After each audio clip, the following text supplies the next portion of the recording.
Beautiful. Recording live on YouTube. Thank you. Welcome to the Centerville City Council meeting of February 16th, being held at 7 p.m. on February 16, 2021 by Zoom. And welcome to everyone that's here with us tonight, either on Zoom or watching on YouTube. To start this meeting, let's make sure that we are set to go with the quorum. Councilman Ince. I'm here. Councilwoman Ivy. Present. Councilwoman Fillmore. Present. Councilwoman Meekum. She said present. And Councilman McEwen. Here. Great, thank you. Let me start the meeting off by doing the mayor's determination. In accordance with Utah Code 52-4-2074 of the Utah Open and Public Meeting Act, I have determined that conducting an electronic meeting of the Centerville City Council with an anchor location presents a substantial risk to the health and safety of those who may be present at the anchor location. This determination is based on the facts and circumstances surrounding the COVID-19 pandemic. Thank you. All right, let's get a prayer or a thought both from Councilman McEwen tonight. Councilman McEwen? Thanks. You know, as we've gone through this last year and we've watched a lot of social upheaval, we've watched a lot of different people offering opinions on subjects. And, we've had a lot of news stories that come and go with different topics. I'm struck by the similarities between what's going on now and the story from India about the 6 blind men trying to describe an elephant. All of them touching it in different places. And the one says it's a wall, the other a snake, a spear, a cow, a carpet, a rope. Inside their own sphere, they are probably correct as far as their judgment can take them. But because they were unwilling to acknowledge the viewpoint of anyone else, they could never get to the answer. And it took the Raja to tell them, you've all got a piece, but you don't have the full story. Maybe when you leave so I can continue my nap, you can talk about it on the way home and finally determine what an elephant is. And I think that's true of what we do on the city council and as what we do as concerned resident citizens who are busily looking at news stories and trying to determine what is truth in there. There's a lot that's out there that's true, but it's not always the full picture. And sometimes that requires us to do things that are uncomfortable, like listen and acknowledge the viewpoints of people we do not agree with fundamentally, because they have a truth that's true to them. And as we try and find out what the elephant is that we're dealing with, it's better if we take the time to listen to those opinions, find out where that ground exists that is that elephant, and then finally have that definition. So I mention that because we do have some news stories that are out there right now that present some points of view, but not all. And those who are concerned about them, I would encourage you to go look for the source material, talk to everyone involved, and get a full picture. And don't pass judgment on people based on whether you think it is a carpet or a rope or a snake or a spear. There's an elephant, and it's much different than what your individual perspective would be. Thanks. Very timely. Thank you, Councilman McEwen. I always appreciate and enjoy the thought you put into it. Our planning commissioners, when you watch a planning commission, you get some really good thoughts out of that. And so thank you so much. I will stand and have y'all join me, and let's do the pledge of, and I will repeat the Pledge of Allegiance. I pledge allegiance to the flag of the United States of America and to the republic for which it stands, one nation, under God, indivisible, with liberty and justice for all.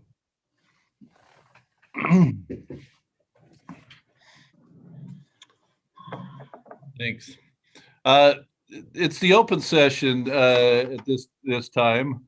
This is an opportunity for anybody that is listening in to be able to call in or to click in through Zoom.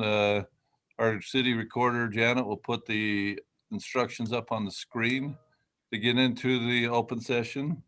And I am going to give it a little bit longer time, maybe 15 to 30 more seconds tonight, because last time I got a email from a resident that wasn't able to get in, and they were they were wishing that I'd given it a little more time. So it is now the open session, and maybe that's not going to come up on the screen.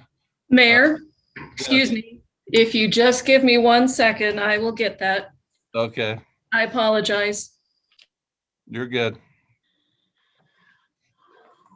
Well, while we're waiting for that to come up, I will comment that although I generally would like to see Zoom meetings come to an end, I am grateful to not have to walk out to my car at 10 o'clock tonight in the snow to come home. Yes, you just have to clean it off tomorrow morning, Councilman Ince. That's true. Well, Bill, I'm hoping that in the future we can support all of the above. So in person and remote. That is what I would like to shoot for as well too, for sure, as we get back to in person with both functions. And I think we do, all of us do that at some of our meetings. Okay, thank you, Janet. So this is the open session. The members of the public that may be joining in, you can, here's the instructions on the screen to dial in the meeting ID, the passcode if you're in on Zoom. I will look for raised hands, and we'll give it maybe 30 seconds to see if anybody wants to participate, and then I'll look to see if I get text from Janet as well too, if anybody wants to say anything. So it's now open to members of the public. Keep your comments to 2 to 3 minutes.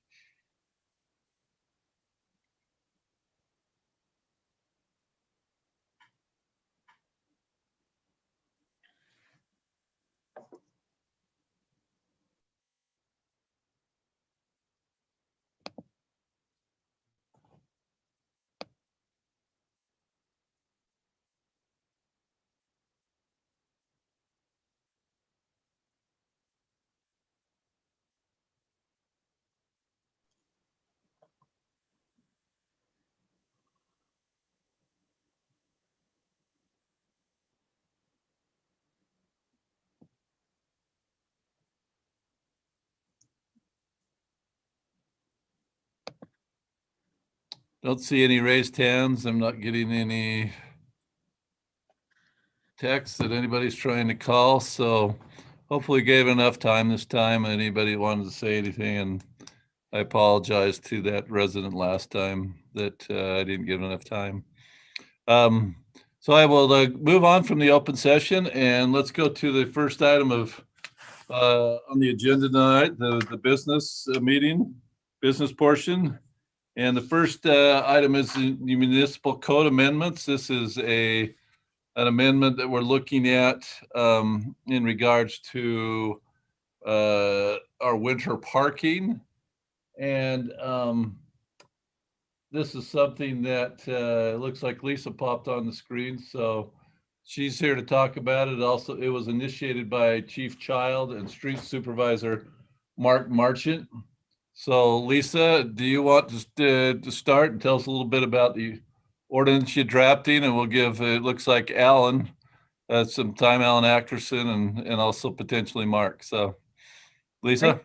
Thank you, Mayor and Council. Yes, your first item tonight are some proposed municipal code amendments to your traffic code regarding overnight, or what we're now referring to as winter parking. Chief Child and our street supervisor, Mark Marchant, requested some changes to our code. And so I prepared some of those provisions in accordance with the direction that they wanted to go. Essentially, our code right now prohibits parking from December 1st to March 31st every year between the hours of midnight and 6 a.m. And so we're keeping that provision, but we're adding an additional prohibition for parking during a snow event. And that was the way we initially drafted it. And then we kind of looked at what North Salt Lake was doing. And North Salt Lake says, actually, let's say a snow event, but it's also accumulating on the street. Either snow or ice is accumulating on the street because, you know, we have a lot of spring, you know, unlike today, but we have some spring storms where it never really sticks to the ground. And so, anyway, it is a compromise, but I think this is actually just adding an additional prohibition during a storm event, so that the snow plows can get out there and plow the streets. And so, yes, we have Lieutenant Alan Ackerson here from the police department, and he can weigh in as well from the chief side, and also Mark Marchand, our street supervisor, to talk about why this additional prohibition is needed. And I'm also happy to answer any questions of the text itself if you have any. So. Thanks, Lisa. I think this ordinance change fits a gap we've had, which is oftentimes our public works are plowing during the daytime. And when they encounter cars parked on the street that blocks their plowing, they'll routinely ask the police department to come assist, and we'll try and talk to residents, but we have no ability to force people or to even request a person to move their car. And there's no teeth behind behind our requests, and so this fills that gap during daytime hours. We've always been able to do it in evening time, but I believe Mark and the Public Works would much rather plow during their business hours when they're awake. And I talked to Chief Child about this ordinance change and why we're retaining the overnight part as opposed to just keeping the new language of just when it's snowing or when there's accumulation on the streets. And his belief is that if we were to remove the overnight part, that people would start parking their cars on the streets overnight and for long extended periods of time. And then when the snow events do happen, we would be behind the 8 ball and the streets would be clogged with cars.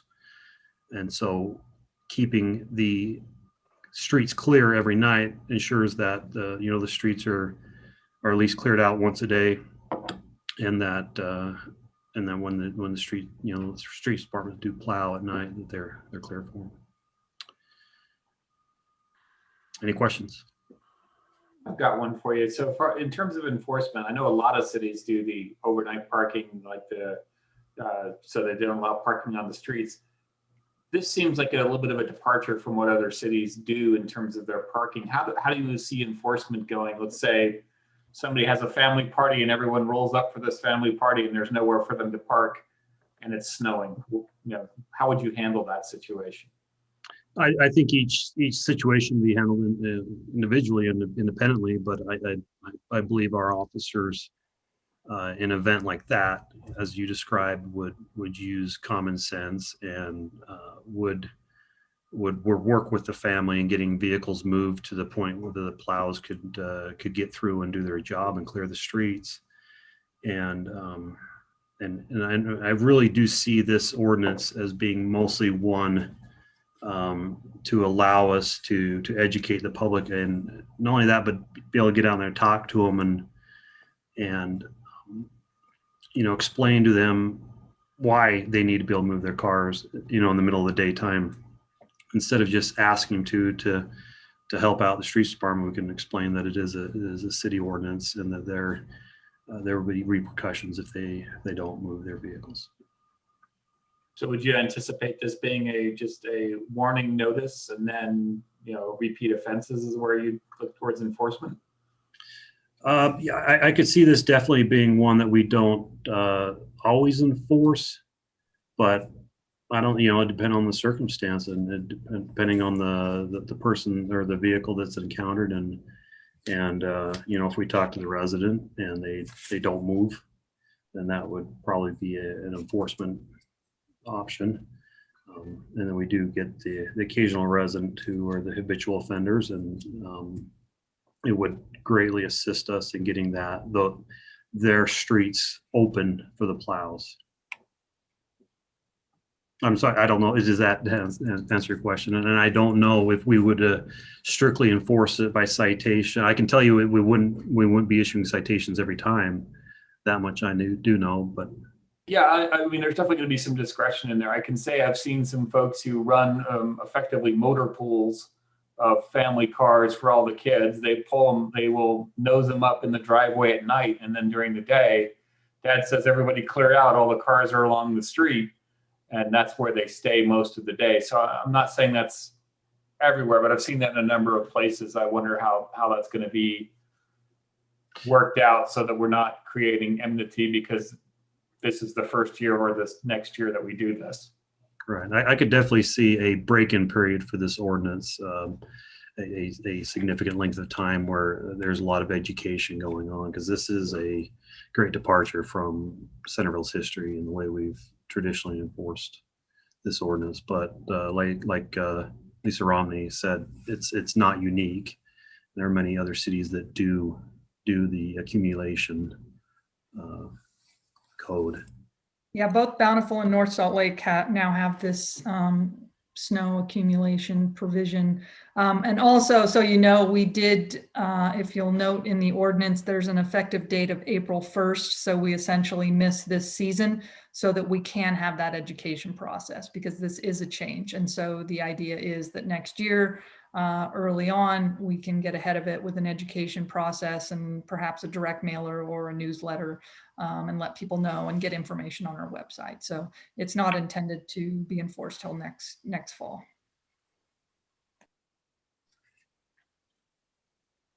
Well, I should say, unless we have a major event in April, I guess it would be in effect. But Mark, do you have any comments?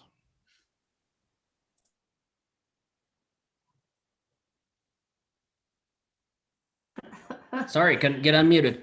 There you go. My only comment really is this is very beneficial for us during the day, especially around the school zones. When it snows during the day, we get a lot of people and parents that are picking up their kids from school, and it clogs up the roads and bottlenecks them to where we have cars parked on both sides of the road. We can't even get through and plow the roads efficiently. So this will be very beneficial to us in that regard. And like Lieutenant Ackerson mentioned, the repeat offenders, we do have people that park their cars on the roads and have been very belligerent about moving their cars when being asked. So I think this is definitely a win-win for us. And it brings us in line with the other municipalities around us. So nobody will be blindsided by anything if they did receive a citation from people that live in neighboring communities. I guess I have a couple of questions. I don't see how this is going to have any impact on parents picking up their kids at school zones. You're not going to stop and go car to car where there's 15 cars parked outside of Jenny P. Stewart and say, hey, you can't wait for your child to come out, are you?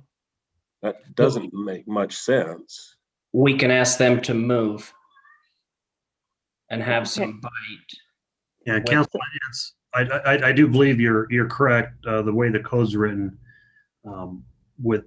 they would not be parked if they're standing their vehicle. If they're in their vehicle idling, it would not be considered a parked vehicle for a violation.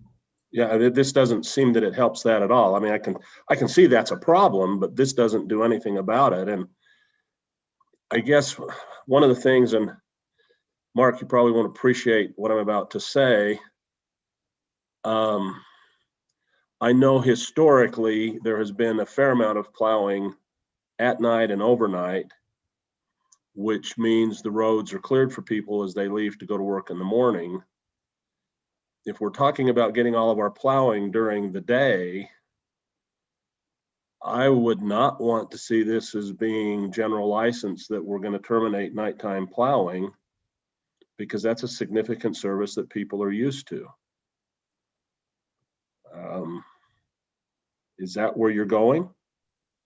No, this would not terminate nighttime plowing. We rely on the police department to be our eyes out there. When they need us, we go. And I guess the other thing, being one of the people who has been ticketed, and in my particular instance, without warning, for having left it overnight, and this goes back a number of years. I felt pretty violated, especially after forgetting to follow up and then having a warrant sworn out for my arrest. And so if we're going to do something like this, I think we need to do something more to follow up with people, because I really did feel very violated. In fact, I wrote Steve Thacker a letter and said, this is going to way you're going to treat our citizens. I'm going to move out of town. So I have issues. Alan, to that point, I have a question for you. I wonder if it's possible or overly cumbersome to have vehicles checked to see if there's been a warning given for this particular violation or offense before an actual ticket is given. Because I do understand that I'm in support of the ordinance if it's used wisely and delicately for those that are belligerent and aren't responding to education efforts. But to Bill's point, I think it's really important for us to tread lightly and respectfully. No, I definitely agree, and there have been times in the past, off and on, where we've attempted to keep track of all the cars that we've given warnings to, and there was some times in previous administrations where you know, we're required to provide documentation that we had actually given the person a previous warning before we could issue a citation, and then. So yeah, it is something that we can do. Yeah, I don't know if we can guarantee we can always. It's got to be a nightmare, Alan. That's what I'm saying. I'm asking if that's really an unreasonable ask. And if it is, then we have to weigh, you know, what we would be wanting to ask versus the reasonableness of it. And then. Yeah. I don't think it's definitely not an unreasonable question to ask. And I believe it is something we could implement, especially if it's for say a break-in period for the first year or so when we get people adjusted to the new ordinance. I could see that's something we could implement. So I actually had a conversation with my wife when we arrived home this evening, late for the work meeting, saying, I wonder if I should call my neighbor in who has a trailer parked in front of his house and has been there for several days, and it's snowing. And am I being a jerk to my neighbor, or am I helping things out? Now, I don't know if we're going to get enough snow that we're going to be plowing tonight or not, but it becomes an awkward proposition. Well, yeah, definitely. And anytime you got a balance between your relationship with neighbors and your kind of your duty to your city or your wanting to help out. Yeah, and it's not like you're going to show up and give them a ticket or a warning and say, well, Bill called and said this was here, so here I am. I recognize that, but that doesn't mean that that's not what I'm feeling. Right. I don't know, Bill, they could extend that as a special service for you. Yeah. So, I'd like to weigh in if I could for a second. You know, I've Mike, job for many, many years at the city. And to me, it's not all about the ticket. It's the cooperation that we'd like to see from the residents in helping us to get our job done efficiently without any accidents. You know, I know where Mark's coming from. You know, I mean, school zones have been tough. I've been to where I can barely get through with my plow. That's just the way it is. You know, I'm not going to ask somebody to move their car because they're picking their kids up. But you know, any help that we can get in plowing, you know, I was speaking with somebody today about, you know, plowing at night, how much more efficiency I feel that we have plowing at night versus during the day. You know, so if we can get a little bit more help during the day, I think it's a win for our public works department. But, you know, I've only plowed for a little bit, so about 30, probably 35 years of plowing. So probably not a seasoned vet. Well, So- most of us haven't plowed for 35 minutes, so. So I don't like this ordinance as far as the residents go, but I like the ordinance as far as our city staff goes, because I could see how it's easier because for the staff. But I get concerned, and Councilman McEwen brought up a great point. somebody pulls their cars out into the street during the day, all of a sudden a storm comes at 2 p.m. and they're all off at school or work or something like that. And they're not getting home till 6 and they happen to put their car in the street. I mean, I feel for the residents in that type of situation. But I like the ordinance from the standpoint of, hey, if we can train our residents, it gets them thinking about it, help out our plow crews, help your safety as well too, because the streets are clear, and get your car off the road during the day. But if they're not home to get it off during the day, that gets kind of tricky. So that's where it's tough for me. I do think we have great officers though, and I do think they're usually pretty practical. I think they're going to realize, there's a car there and there's nobody home and it didn't start to snow until an hour before or whatever. I have faith in our officers that they'll work with the people, and I feel okay with that. I do think it's hard, like you, that, people can put their streets and their cars in the street, but I think it's going to help our snowplow people. And, I don't think it will affect a lot of people. And so I think being able to ask people to move their cars, then they'll think about it. And like I said, I think, with saying that this isn't something that we want to make revenue on, we're trying to help our snowplow people. I think our officers will be very generous with the people. I think, Robin, everyone's probably in support of it. The key is the education program. I mean, both of my kids learned about the overnight parking by getting tickets, and they had 2 different cars. And I'm not trying to bash on our police department for doing that. That was the appropriate response. And I said, well, you should remember when I told you that at the beginning that you're not to park your car out there. So I just want to make sure that as we move into this, that education is really solid, and we use a lot of discretion to make sure that we're not pitting residents against the essential service that's needed, because it is a problem. And when you can't push that snow where you need it to go, like my corner, it ends up in the wrong spot if there's cars parked out there. So I'm in total support of it. So I would motion that we approve ordinance 2104 as recorded. Do I have a second on that? I'll second that. Further discussion that we haven't already had? I'm just a little hesitant. I haven't plowed. I have ridden with a plow driver. And it is a big problem when there's a car parked in the road, and I understand that, but at the same, and I really support our police departments. I think they use discretion and they do it well, but I'm always nervous to pass something that I think is okay because of the people who are currently in the position, because they won't always be the people in the position. And that same law that I may approve because I understand their use of discretion may turn around to be one that I would not approve with someone else in that position. So it makes me a little nervous. George jumped to that. I guess I'm also apprehensive.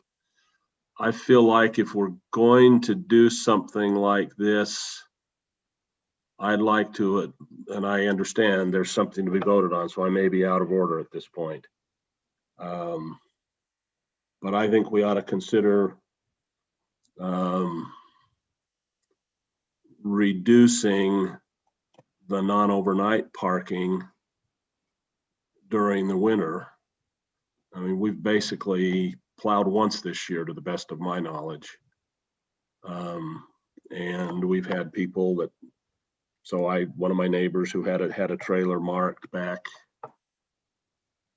and it had been out there for a week, different neighbor than the one I mentioned a few minutes ago. And he was quite upset and frustrated. And I think he thought that I caused it because he knows I'm on the council. But if we're going to go to this on a activated by snow, I at least would like to see it reduced on the other end. But Bill, there's already a separate parking ordinance for how long you can keep something parked on the street and not move it. That one I'm not talking about. I'm talking about just the overnight 6 to 12 or 12 to 6. I just wonder, speaking to your example of your neighbor. I'm wondering if that was No, the oh, no, I ordinance was that was just, violated I there. was commenting about the But- friction that it causes because he Oh. was pretty upset. And the question I have remaining for staff is, what about the areas, for instance, down by the theater where, you know, that's used as resident parking? So what are our expectations in situations like that? Are you Not a private talking road. about 200 North? Is that where you're talking about on the south side of the theater? Uh-huh. So that will be case by case. We know that they do not have a lot of parking down there for that. And when the chief and I first talked about it, that was one of the first things we talked about, was making that kind of an exception to the rule because of lack of parking down there. Mm-hmm. We plow that? I thought that was a private road. 200 North we plow. Legacy Drive we do not plow. Okay.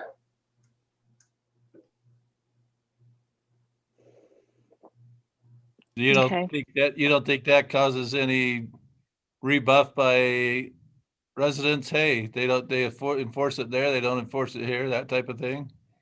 I I think it haven't heard would if about that. people, I think it would if people knew, but I don't think enough people know that it matters. Well, I have had a complaint about it before. So Bill, you know, we've got a motion in a second, but what is it you're looking for to change? I mean, because unless we vote on it. I would say we go ahead and vote on the motion I that's on the think you almost have to table. vote, but I'm And not, then if we want to have further discussion about directing staff to try again if it doesn't pass, and what we'd be looking for. Seems reasonable to me. Okay, Yeah. let's do a vote. Mark and Alan and Mike, I want you to stay around for after the vote as well too, because I have another question. All right, we'll start to Councilman Ince, nay. Councilwoman Ivy, Nay. Councilwoman Meekum, Aye. Councilwoman Fillmore, Nay. and Councilman McEwen. Aye. So that motion fails, 3-2. Okay, so it But sounds like, that's, as I say that, it's not because I don't think it's a good idea to have people move when it's snowing. I just am worried about the way that we handle it. I would like, Amendment? I would like to propose an alternate motion. okay, I would like to propose a motion that we either eliminate or dramatically reduce the overnight parking limitation on Centerville streets during the winter as a general rule, and introduce, and see if I can put it together enough from this writing, a proposed ordinance to require people to move vehicles parked on the street during any snow accumulation event during the months of November through April. So I'd actually extend the time frame. I think give them what they're primarily looking for, but relieve the citizens of the entire, the loss of street parking for the entire winter period, especially in a year like we've had this year when, you know, for the last 2 months, there basically hasn't been any snow. That's more in line with what I feel comfortable with, because I feel uncomfortable with passing laws that we don't really enforce, that feel arbitrary in its application. And I agree that what we're expecting is we're expecting our citizens to be aware that they need to be helpful and considerate to our efforts to snowplow. And so if our goal is to educate about that, then what makes sense is to make a law that makes sense and says, you know, we all have smartphones, we can check the weather, and you're going to be expected to not have your car in the way when the plows need to come. And then our efforts can be really focused on what the end goal actually is. So I understand the intent of the existing law saying, yeah, but then people go to bed and it snows and they didn't know it was going to snow and they can't wake up in the middle of the night. You know, check the weather. Yeah, most of us know. I mean, I agree with you guys, and I am frustrated when you have a month with no snow and nobody could park on the road. I do think will cause a lot of problems for our snow plows because, like, I have a neighbor who has a 1-car driveway and they park out in front, but every night during the winter, I see them go out and pull their car in the driveway at night. I think if they weren't in that habit, they wouldn't think, oh, it's going to snow tonight, or oh, I better go check and see if it's going to snow tonight. I think people get a ticket and then they keep their cars off the road throughout the winter. And yeah, it's a pain in the butt if we don't get much snow. And this year we haven't, and it would have been all right. But another year, if we do, I think the people won't. I mean, I know myself, if I don't bring it, if I don't have to pull it in, I'm not going to remember twice a month to pull it in. So that's my concern, is we might be creating a worse nightmare for our snowplows if we tell people they don't have to. I don't know. That story actually supports my feeling about it, is that seems overly cumbersome and arbitrary to our citizens to make them move the car every single night, even when it hasn't snowed for 1 or 2 months straight, because the piece of paper says so, but it doesn't make any sense in the real world. Nope. And to say people have to have us tell them what to do every day of their life so that then they're in the habit of obeying when it's needed. That's not the approach I take to parenting or anything else. I want a rule to make sense and to be applicable into the real world. I'd like to hear what Mark and Mike think about this. A concern I have with eliminating the overnight parking is once plows are dispatched, and generally as a rule, if the officers can hold off, plows are dispatched at 3 a.m. There are nights where there are a lot of cars on the road still, even after the 2 weeks after the ordinance kicks in for the year that the police give them, we still deal with a lot of cars at night. And if we're having to be on the radio or on our phone to call the cops to get the cars moved off the road, that's not very safe for the plow drivers. We're supposed to be paying attention to the road. I think my issue with the 12 to 6 p.m. with the, well, just watch the weather is today is a great example. It snowed a lot, didn't accumulate on the road. So if I go to bed tonight and it snows again and it starts accumulating because I don't have to, I don't have to follow hours of being off the street there, I could see us knocking on a lot of doors at 3 a.m. saying you need to move your car because snow is now accumulating. It seems like the purpose behind having this blanket window is so that it removes arbitrary. You've just got between this hour and this hour, which is our typical plowing times, that you can't be there. The other is the option of there's some discretion that has to be there so that they can do plowing during the day. But I would say the midnight to 6 a.m. should stay in there. Whether it's snowing or not, I mean, plenty of nights I've gone to bed and wake up and go, that's a lot of snow on the ground. So if you leave it in the hands of the individual citizen to watch the weather and to be that involved in things and making that determination on their own, I think you're just going to cause a lot of issues for public works and for the police department. I think, weighing in a little bit too, I think a lot of it needs to be, education through the newsletter and that. I would even like to see some professional education going out. I remember a guy, I better not say what street, but anyway, I was going out there and it was just very difficult for me, to even get going up the road, let alone trying to get around the car and not slide into it. I asked the guy to move it and he kind of was upset a little bit by asking him to move it, but that was the only way I could get up the road. And it's, if you're down on the lowland, it's not as bad as when you're up on the hills. You take 1825 north. I've slid from probably 350 east all the way down past 30s out of control of the truck, and I'm thankful for the times when there was no cars on the road, because for sure, if there would have been, I would have took them out and would have had major damage to it. But I think the whole key to this whole thing is education.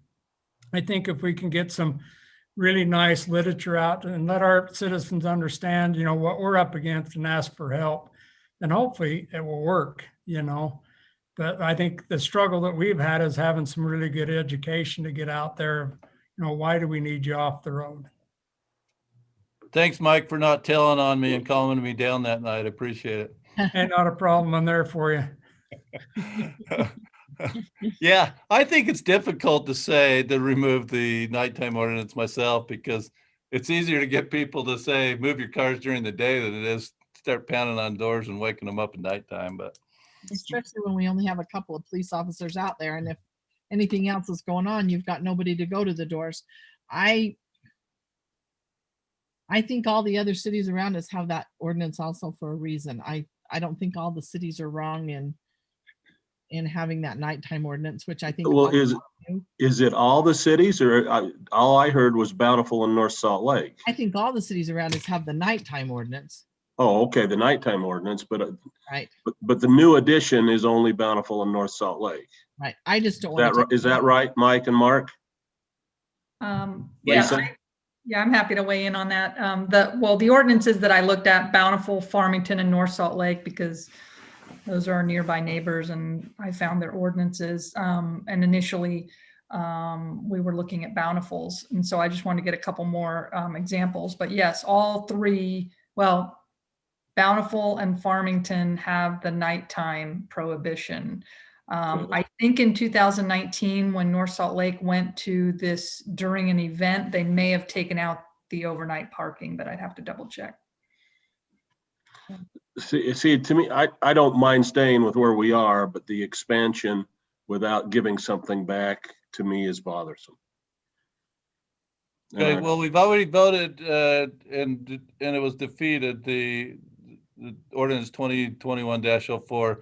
Councilman Entz, do you want to restate your motion, or are you going to pull it off the table, or you want to restate your alternative motion? I'll just No, say I was that kind of giving that as an example. I guess if we were going to do it, it ought to be crafted by Lisa so that it was more proper. I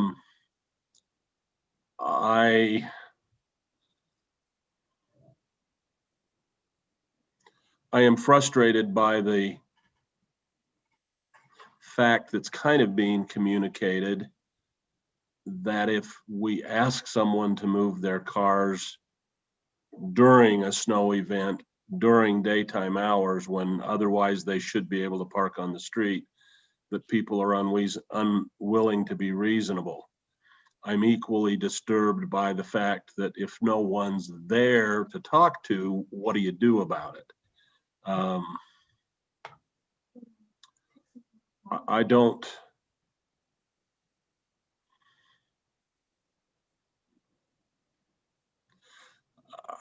I don't have an ordinance that I would absolutely propose at the moment. I was inclined to go the other way more than anything to support Mike and Mark. I'm not inclined to do both, but I could probably be convinced. 2021-04 has been defeated. Do we have some instruction though for Lisa to go back and do anything else? I don't think there's enough of a consensus to give her an instruction at this point. Okay. I'm more convinced than I was. Had we had more discussion first, I might have voted the other way. It still rubs me the wrong way to say I trust these people and so the law is okay because they're the ones who are going to be dealing with it. That just always makes me nervous. What's the parliamentary rule? 2/3 of the body can bring it back. So if you have 2/3, you can always re-vote on it.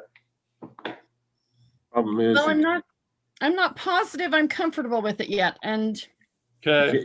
you can't hardly. maybe the thing I'm missing is, I don't know, is there enough education time between April and next November? Yes, probably. But are we really going to be spending that whole time telling people, hey, it's the middle of the summer and you're not thinking about it, but next winter, I don't think that's going to be effective. I don't know. I agree with Mark. Mark that I think we should set a goal to have a plan in place by early next fall for a really strong education campaign and really make it feel like this is, you know, a teamwork effort between the service that we're providing and the citizens receiving the service. And then I would just reiterate the idea that with a long hand in hand with that kind of education effort, if we put in a law in place that really helps us with those who aren't being agreeable and aren't being nice sandbox players with this great goal, then there's a tool that can be used when needed. But it's not just a blanket, arbitrary, you know, applies when it doesn't need to apply kind of rule. So are you thinking like this next winter is kind of what you would anticipate as voluntary compliance and see how big the problem really is? And are there other tools available for them? Well, I just think stick, I think stick as is right now, but along with the education, we would be saying, we know and expect that you want great plow service and you want to be a partner in this. And so that's why we're actually loosening the ordinance in this one way. I mean, that's what I would suggest, is to encourage and increase that teamwork feeling. We're saying, we trust you that you'll be aware when it snows, there's this need. And we're going to put a law behind it, but we're also going to remove the law for times it isn't snowing, because we trust you that you're going to be a partner with us in this. And then we have a tool in place. So I think then that makes the education campaign very, very positive. And then we have a tool in place for people who aren't working with us on it, if we need to have teeth. I think that's great, but I consider myself a very responsible person. And if I'm only have to remember to bring my car in 3 times a month, it's not going to happen. So I look at myself and what I would do. And I don't think I'm going to think, oh, is it going to snow tonight? Oh, is it going to snow tonight? I just don't think that's going to be my top priority. But if I'm used to going in and pulling the cars off the street at night, you know, they're safer up off the street anyway. Like I said, I think we're going to create a nightmare for our snowplow drivers, and I do not want to put them in more danger. So can I ask Alan, how many warnings have you done this year and how many tickets have you done this year or this year and last year? Or can you give us any facts? I don't have any of those right now. Are they, could you get at them? Yeah, I can do it right now. No, I'm not asking right now. I wanted to know. George, to your comment about 2/3, I don't think you can get 2/3, because to get to 2/3, you're going to have 4 of the 5. Just because of the way the numbers go. Well, technically, you don't need 2/3. You could just do a motion to reconsider, which would have to be made by somebody that voted in the affirmative. And if that motion to reconsider passes, then the matter's back up on the table. There you go. That's easier. That's easier. Question is if we motion to reconsider, is it going to pass? If it's not going to pass, it's pointless. I don't know that you know until you look at one of the 3 nayers and they say, yeah, probably. Well, okay, then Bill, did you want to offer your amendment to that first? Or do we we'll bring it back for reconsideration, and did you want to amend it? That's the question. Could we bring it back and table it and stew on it some? Well, I don't think we need to table it. I think we've had an action tonight, and then if we want to revisit it again in the future, it can get brought back. I'd suggest that this same ordinance or something similar, you bring it back in September, October time, you know, as we're headed into the new season, and we also do that education process as well too. I also want to know, as we consider education later on, back in January of 2018, I sat down with Randy Randall and the chief, and I'd like to know again our policy on plowing cul-de-sacs from Mark and Mike and Alan. I mean, and this isn't because I'm on a street with 4 or 5 cul-de-sacs. My neighbors never said anything. I think about our cul-de-sacs up on the hill. I mean, we've been pretty good about cleaning our cul-de-sacs out to a lot of people as little four-wheelers, but Mark, you popped on, tell us about that. So our ordinance now states that cul-de-sacs must receive 4 inches of snow accumulation before we enter them with a plow.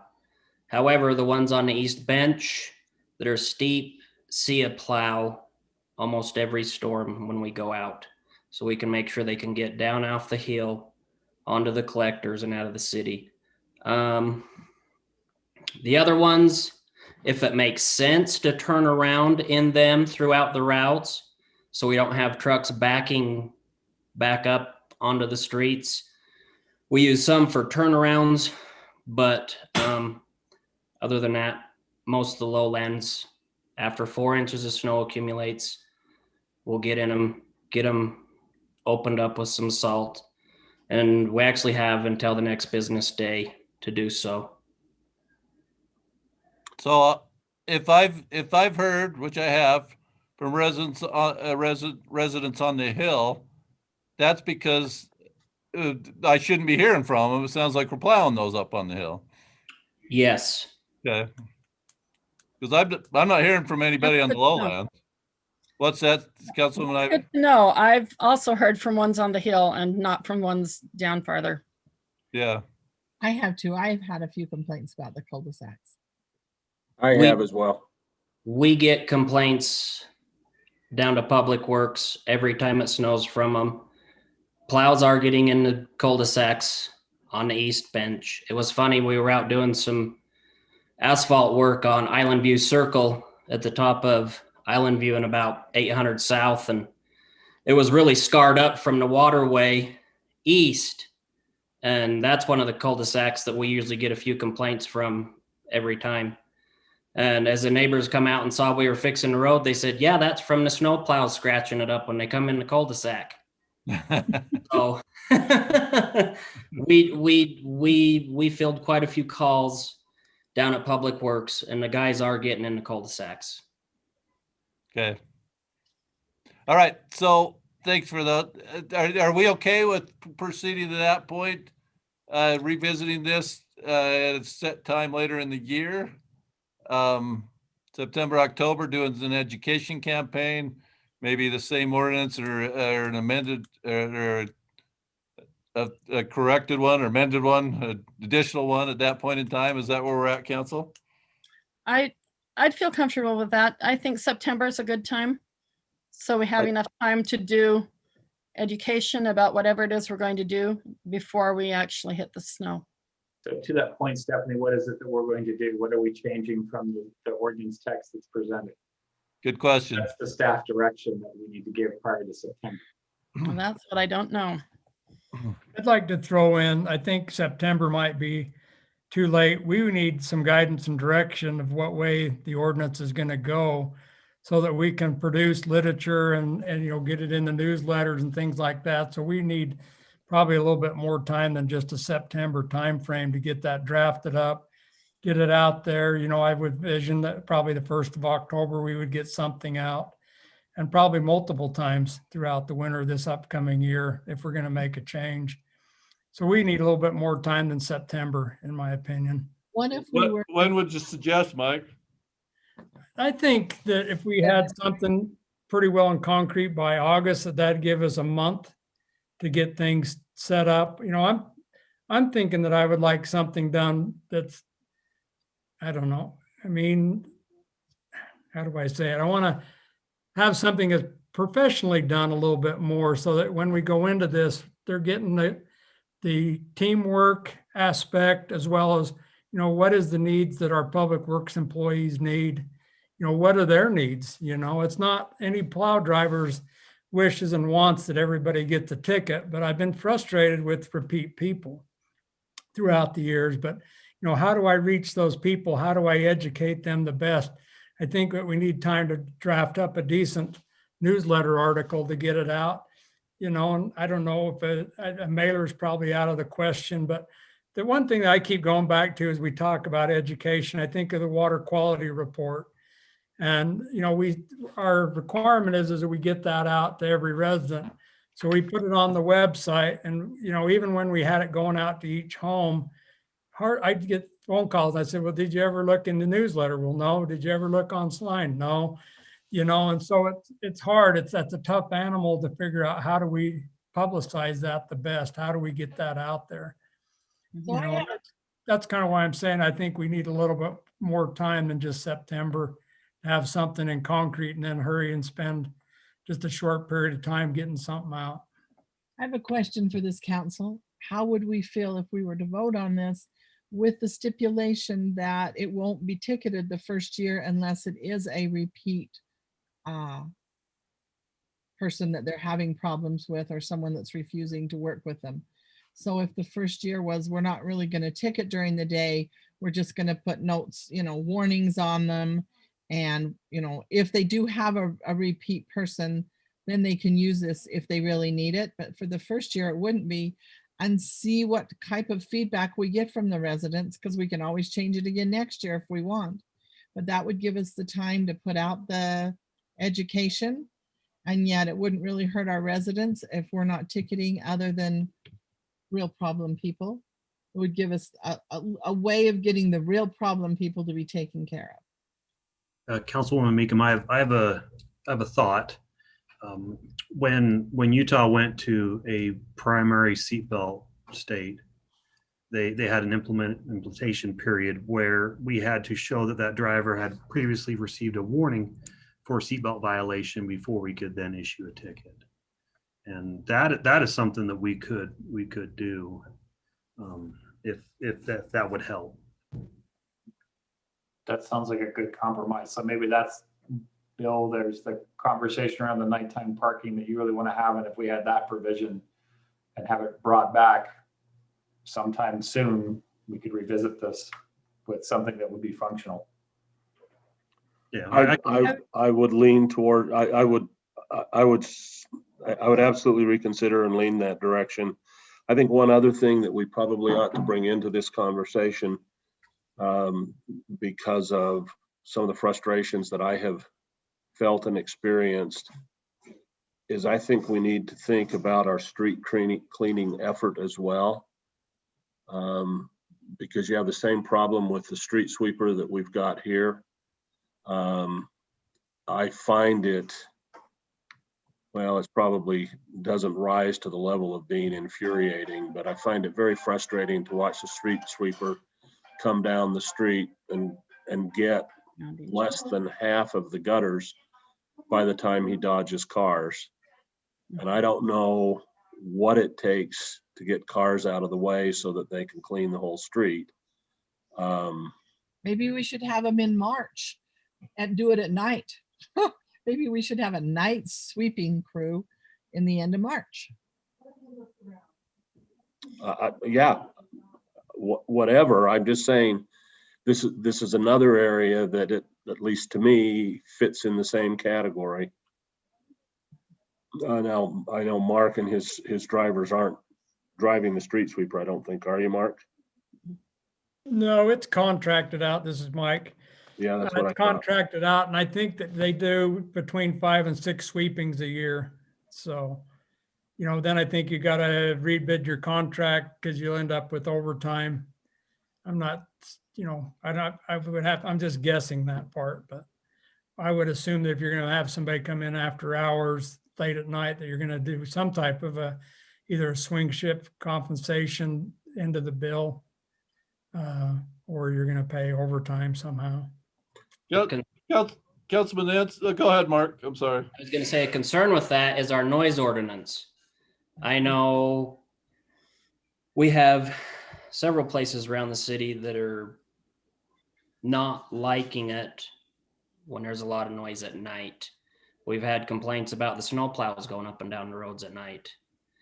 We've had complaints when we paint crosswalks that were noisy, and to have a street sweeper going up and down the road at night, I don't know how you eliminate the complaints. Interesting.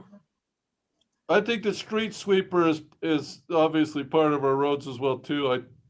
Maybe council disagrees with me, but I think that's we we should maybe put that on another agenda, that's a little bit different than the snow plowing part where our employees are doing the snow plowing.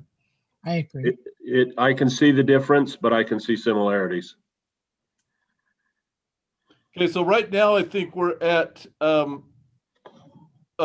think Lisa and in coordinating with Mark and Mike and the police force is we're coming back with a little bit different ordinance, right? Maybe in our ordinance, the enforcement, where it's just warnings in the first year, and there was another thing too, wasn't there? What am I missing?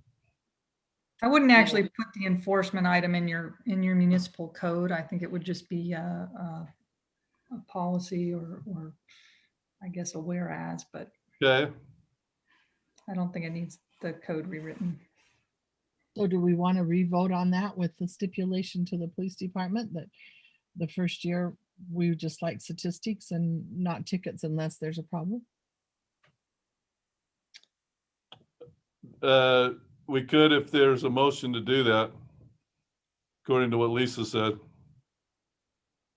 Well, reconsideration has to come from the prevailing side. That's correct. I'm sorry. Right, but that would just be a new motion. I think you can just make a motion to approve it with that additional condition. At that point, it's a different motion.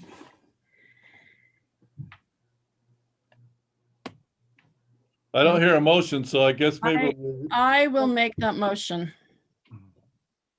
I move that we reconsider it with the provision that the first year is primarily just for statistics unless we have someone who's really belligerent as far as the enforcement goes. But we'll do a lot of education with it. Okay, Right. I have to have a second on that motion. Second, So we have a motion, a second. We've been on this a long time, but I want to get it right. Further discussion? Good call. Correct me if I'm wrong, Alan, but right now with our current ordinance for overnight parking, the first 2 weeks of when the ordinance goes into effect, the officers are blitzing the city at night, issuing warnings. There's no citations being issued, correct? So previously our time period of enforcement was different. So right now it starts in the 1st of December, but it used to start at the 1st of November, I believe, or it may have been the 15th of November. And so back then we would take the first 2 weeks and just issue warnings to everyone and get everyone trained up. And then beginning of January, then we would start enforcement with citations. And then when we made the move to change the law to start December 1st, we still go back the first couple weeks before. So middle November, we'll start blanketing the city with warning notices, letting residents know that the enforcement will start on December 1st. And then we will start enforcement on December 1st. And I actually just ran some stats for Councilman Ince. I don't have warnings because those overnight parking warnings, and we issued tons. We issued stacks and stacks of warnings earlier in the year, or I guess late last year in 2020. So those aren't recorded. But as far as citations, we've only issued 63 overnight parking tickets during this last season, which actually reflects the season. And so because we hit long stretches of nice weather, I believe our officers are reluctant to issue a lot of citations during those times. Yeah, and that's one of the problems is that when you do the warnings early in the year, you're hitting the people who are parking in the street. You're not hitting the people that are parking off the street. And then the person who is parking off the street has something happened and they're in the street in January and they get a ticket. I don't know. I have mixed emotions. Well, I think we can all agree that better education is warranted, regardless of what we decide. Yeah. And it's particularly frustrating to me to think that people are saying, no, I don't want to move my car. I don't care if it's in the snowplow's way or not. I'm tempted to ask Lisa if we can pass an ordinance that says if you leave your car in the street and it's damaged by the plow, you got no liability coverage. They damage cars too. I've actually hit a car in a snow plow, and the plows are very forgiving. That's Very forgiving or very unforgiving? They're very unforgiving. Now, we'll still be dealing with those claims, which is another reason why it's helpful to have the vehicles off the streets. Yeah. Well, I understand, but if somebody's unwilling to move their vehicle, then the fact that it's damaged, that's their problem, not ours. And if the ordinance reflects that, Well, then you have to have evidence. It gets a little more complicated. I hear you. I understand. I'm just, So for purposes of tonight, I plan on voting no, not against what you're saying, Stephanie, but I need to see the mechanics of how we would look in an actual ordinance before I could say yes to something like that. So I would encourage that because I'm happy to withdraw it. I'll be happy to withdraw it then. Well, I'm not saying withdraw it. I'm just saying if we change that to staff direction and bring this back with some actual legalese that I can read through on what the mechanics are, then I'd feel more comfortable. That sounds great to me. I'll withdraw my motion and make it as a staff direction instead. All right. Then we don't need to vote on that. Okay. Thank you, everybody.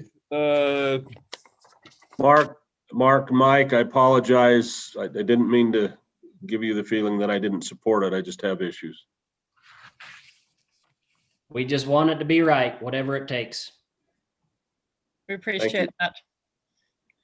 Okay, thanks.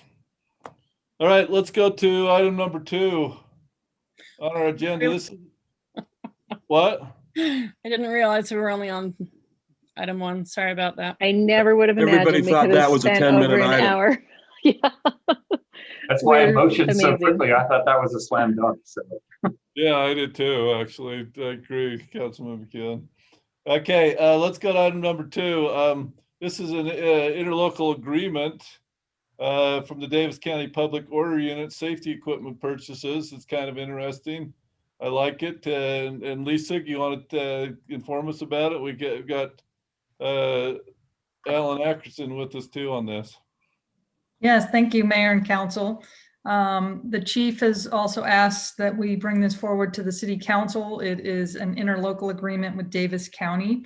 Essentially, the law enforcement agencies in Davis County would like to form a joint public order unit to respond jointly to civil unrest within the county, kind of taking a proactive approach. And so they're still working on that formation, but they would like to purchase the equipment for this special team. It will be made up of various officers from each jurisdiction. And so they'd like to purchase some equipment, special equipment for the officers that sign up for the public order unit or that are assigned from their department. And so the county has essentially said, look, we'll, in the interest of time and efficiency, we will purchase the equipment as long as the jurisdictions will pay us back. And so that's what this interlocal agreement is doing, is agreeing that Davis County will purchase the POU equipment and the cities will pay them back by October 31st of this year. And so, yes, Lieutenant Ackerson is here to speak to this as well. But staff is recommending approval of the interlocal agreement and resolution number 2021-10. Thanks, Lisa.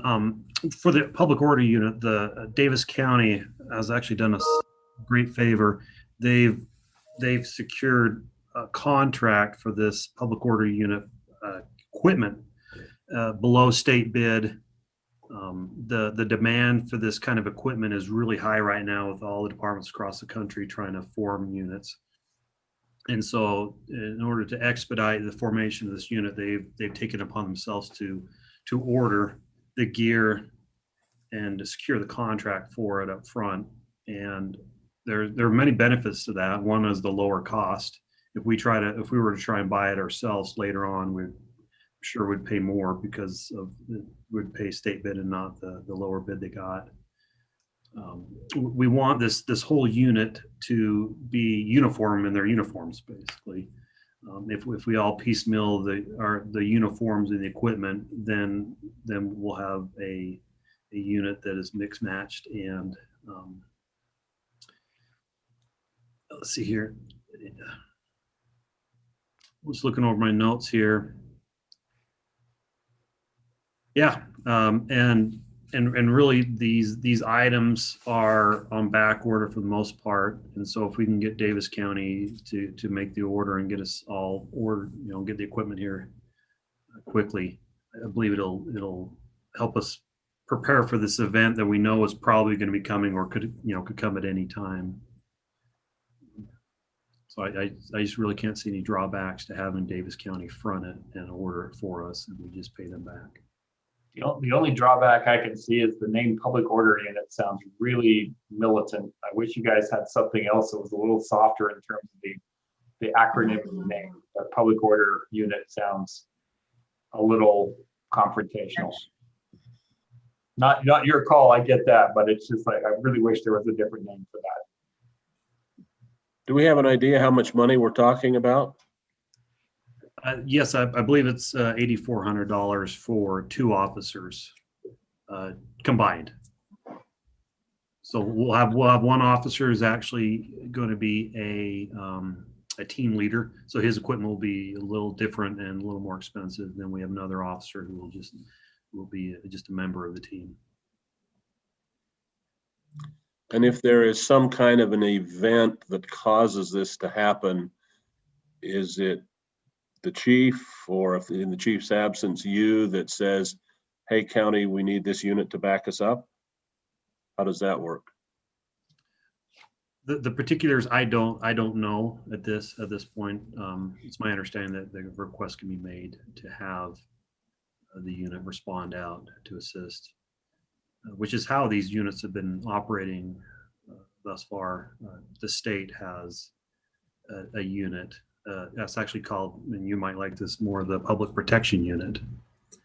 And they're available, and they've responded out to assist numerous agencies on their events.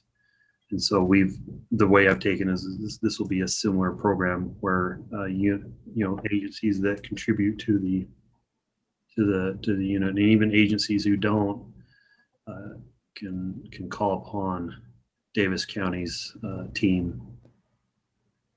And I could see the team responding out on events outside of Davis County, depending on the circumstances. You're right. I do like that one better, but I'd say keep going. Get the marketing folks involved. The intent is well understood and it is necessary. I just don't want to leave people with a weird ring on the way we're using policing services in the community. I agree. Any other questions for Alan or Lisa? Oh, go ahead. I was going to say this is pretty straightforward to make a motion, but go ahead, Bill. I was going to say, can we amend the resolution to put a cap on it of $10,000? Is that viable, Lisa? I'm not sure how the funding, obviously it's going to have to be put in the budget. But yeah, it would Well, just point blank admit, this is an open checkbook. I'd like to know what I'm proving ahead of time. And he said, Alan said about $8,400. I wouldn't even fight going to $15,000. I just like to have a limitation on it ahead of time. Yeah, I think that's good. And, I would agree with that. I honestly don't know enough about this one. I know they're trying to, order the equipment. And so I'm probably just going to defer to Lieutenant Ackerson as to whether or not we can put a cap. Because basically, Davis County is going to buy the equipment and we're going to need it. And then we'd have to go amend the agreement, or maybe the cap, if you're willing to go to 15,000, then put that as the cap. But Do other council members have a feeling on cap? I don't have so much a feeling as how much as that I like the idea of not giving the county a blank check. And Bill, you're talking 15,000 total for the city, or 15,000 per officer? Not saying that they need that much, but what I was saying, my first thought was 10, and then I said I wouldn't have a problem going 15. Alan thought 8,400. I'm more than willing to give them a little bit of leeway because I'm supportive, but I think I at least think we ought to have a cap. I've Let's say 12. I would offer a motion that we approve resolution 2021-10, the interlocal agreement with Davis County, subject to a cap of $15,000 at this point, and if that is not adequate, that we would look at additional information. Second. Motion is second. Further discussion? Okay, roll call vote. Councilman Ince, Aye. Councilwoman Ivy, Aye. Councilman McEwen, Aye. Councilwoman Meekum, Aye. and Councilwoman Fillmore. Aye. That motion passes 5-0. Thank And you. can we add a please change the name official comment to them? Yeah. I'm happy to let the chief have that discussion. I threw a suggestion to Alan that he can talk to the chief about. But yeah, public order unit. Wow. Yeah. No. Sorry. No, we can definitely pass that on. Thank you. And I'm willing to, let's see, where's this coming from?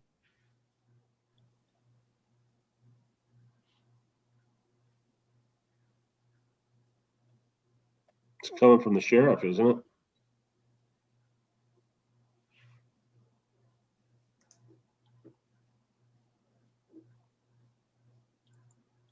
We lost him. He's just being really contemplative.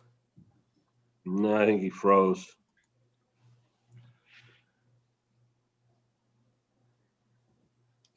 Okay, who's the Bill is. pro tem? Let's see if we can do 3 while he's gone. No, I'm just kidding. Is it appropriate to do that, or should we wait for him to reestablish? He'll be back in a second. We could use the time to come up with different names for that unit.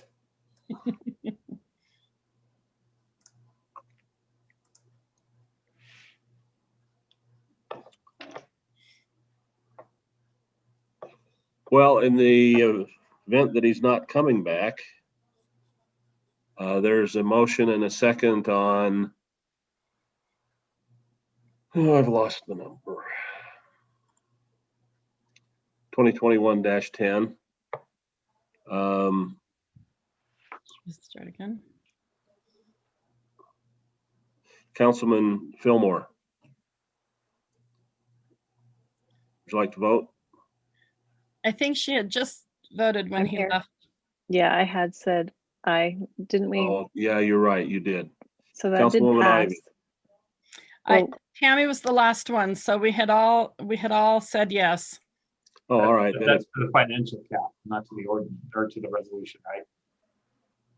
Oh, I thought he included the financial cap in the I didn't resolution. think we'd vote. I thought everybody was good with the cap, and then I did the resolution. Okay. And I didn't think we'd voted on it. So I have Tammy and you. So Councilman McEwen, Aye. Councilman Meekum, Aye.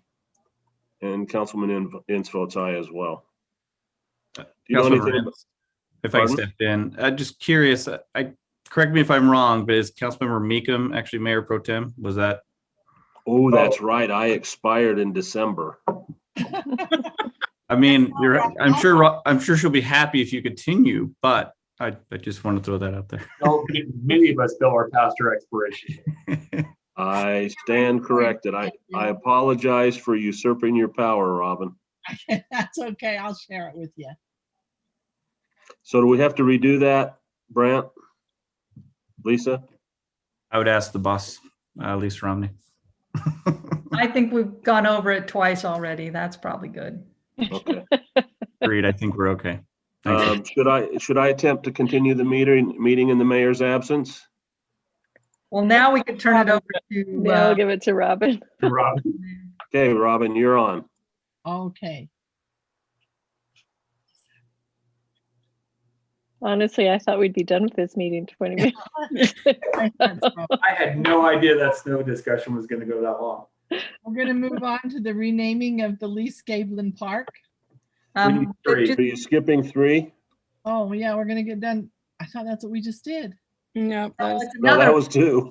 Okay, Sorry. I can't believe we're on 2 and it's 8:30. Okay, then I guess we will do the resolution in support of the Davis County pre-disaster mitigation. Great, thank you. Again, Chief Child has requested that we put this resolution on the agenda. It is a time-sensitive issue. I'm not quite as up on the need for this resolution right now, but essentially FEMA requires all municipalities, as well as the county, to have pre-disaster mitigation plans, and the county has agreed to update their plan, and they would like a supporting resolution from all the member municipalities, supporting them in that. But it also helps us because it helps us meet the FEMA requirements. So again, Lieutenant Ackerson is also here to go into more detail if he has any. Yeah, I don't think I have a lot more other than it's required every 5 years. And so the last one was done in 2016. This is required to receive funding from FEMA in the event of an event where we would request funds from them if we don't have this plan in place. And Davis County has hired a consultant to do the pre-disaster mitigation plan for all of us. And so we just need this resolution to get on board with them. And it doesn't cost any money. It just requires our cooperation and providing information to them as they need it. Do you have a copy of that, Alan, of the old one? I do not have one in front of me, no. Well, in front of you, but does the police department have it? I don't think I've ever seen it. Yeah, I don't know who has it. I was talking to Chief Child earlier today about this because prior to today, I did not have a lot of information on it. But he had mentioned that in the previous plan that it talked about the issue of our Station 83 with the fire department and the aging building and the not being earthquake sound, and it had been identified as an issue, and Okay. So since then that's been rectified. So it's So hopefully that we're out of the woods on that. so. I would be interested in seeing that if the chief. could Yeah, make I can it pick it available. up. I'm going to go for broke on a slam dunk and motion that we approve resolution 2021-12. Second, That, okay, so I wasn't prepared for this, guys. Do we have any other comments or questions? Should we go ahead and have a vote? Councilman Ince, aye. Councilman McEwen, Aye. Councilwoman Fillmore, Aye. Councilwoman Ivy, I, and I'm also an aye. Just to clarify, so we had a motion by Councilmember McEwen with a second by Councilmember Ince. Is that right? So we Correct. have that on record. Okay. Thanks. No problem. You were supposed to give me a warning. Okay, so now we'll move on to the renaming of the Lee Scablin Park. Yes, thank you. At our last meeting, the council was discussing, and it might have just been an update, but on purchasing a couple signs for our parks, and mentioned a different name for the Lee Scablin Park. And as I mentioned, I think that we had adopted a resolution naming that park the Lee Scablin Wildland Park. And so the suggestion now, which I think was a good one, was to perhaps name it the Lee Scablin Memorial Nature Park. So anyway, staff just prepared a new resolution renaming the park to this new name or some other name. We just need to formally have, written evidence of what we'd like to name that park so that we can order the signs with the correct name. So we have a resolution 2021-11 for your consideration, and you can certainly put in whatever name you would like. We are open. Again, it was just proposed, and so it kind of sparked this conversation once again. So we thought of throw it before you. We have no recommendation as staff, but I think the Lee Scablin Memorial Nature Park really rings true to what it actually is instead of a wildland park. But anyway, that's entirely up to this council to decide. I like it. I like it. I move I do that too. we approve resolution 2021-11. Second. You second that, George? Yes. Okay. George and I both did. Do we have any more comments or questions? We'll go to vote then. Councilman McEwen, Aye. Councilman Ince, Aye. Councilwoman Ivy, Aye. Councilwoman Fillmore, Aye. and I'm an aye also. Robin, you're covering so much ground so quickly. This is awesome. You should have had me in charge the whole time. We'd have been out to dinner by now. And just to clarify, I don't we still got COVID. You wouldn't have been out to dinner. Oh, shoot. just to clarify, I don't think it was on the record that Councilmember Ivy made the motion and it was seconded by Councilmember McEwen or Councilmember Rents, either one. We'll go on to the drainage utility fee collection. Who would like to hit this one off? Well, I had coordinated, thank Councilmember Meekum. I did coordinate with the mayor prior to the meeting stating, hey, Mayor, would you like to introduce this item from our drainage, our internal audit committee? And he said, sure, I'd love to introduce the recommendation that was discussed at the internal audit committee, which Councilmember Ince, Jacob, myself, and the mayor are part of, also with Marcus Arbuckle. We had discussed a drainage. Well, I'm going to pass it off to Jacob. Jacob, if you can discuss a little bit of the issue. Actually, I'm going to back up. Jolene, since you're on, Jolene, will you introduce the item? Councilmember Ince, are you okay with that as far as how we introduce this item? Yeah, that's fine. I can participate and help comment, but go ahead, let Jolene take it. Jolene, if you could just give some background of what happened with our drainage utility as well as our subdrain. An audit was conducted of our fees, and it was discovered that we had not collected fees on a number of businesses, and I'll allow Jolene to go through how it was discovered and what that means. And then we'll present our recommendation from the committee afterward. Okay, do I need to hit the share screen thing? You don't have permission to share, but I can give you permission to share. Okay. All right. You have permission to share. Go for it. Oh, I didn't know if I needed to hit it in order for you to hear me. So that's why I was asking. So that's great. Okay. Well, what had happened was that I just came across an abnormality when I was actually checking in for another problem that happened. And I thought, ooh, the one previous to that looked kind of strange. And so then I thought I checked. And I went to his account and realized that he wasn't being charged drainage utility fees on a customer, on a actually a commercial account. So at that point, I kind of got really nervous and thought I better pull a report and find out how many, if there's any more of these commercials that haven't been charged properly. So I pulled a report, and unfortunately, it came across that there was several that hadn't been actually charged on their utility bill for either the correct or no charge at all for the drainage utility fee. And I actually did a real thorough audit after the initial audit to make sure that I had all the information. And unfortunately, I think that you have a copy of my spreadsheet. Am I correct? That you have that.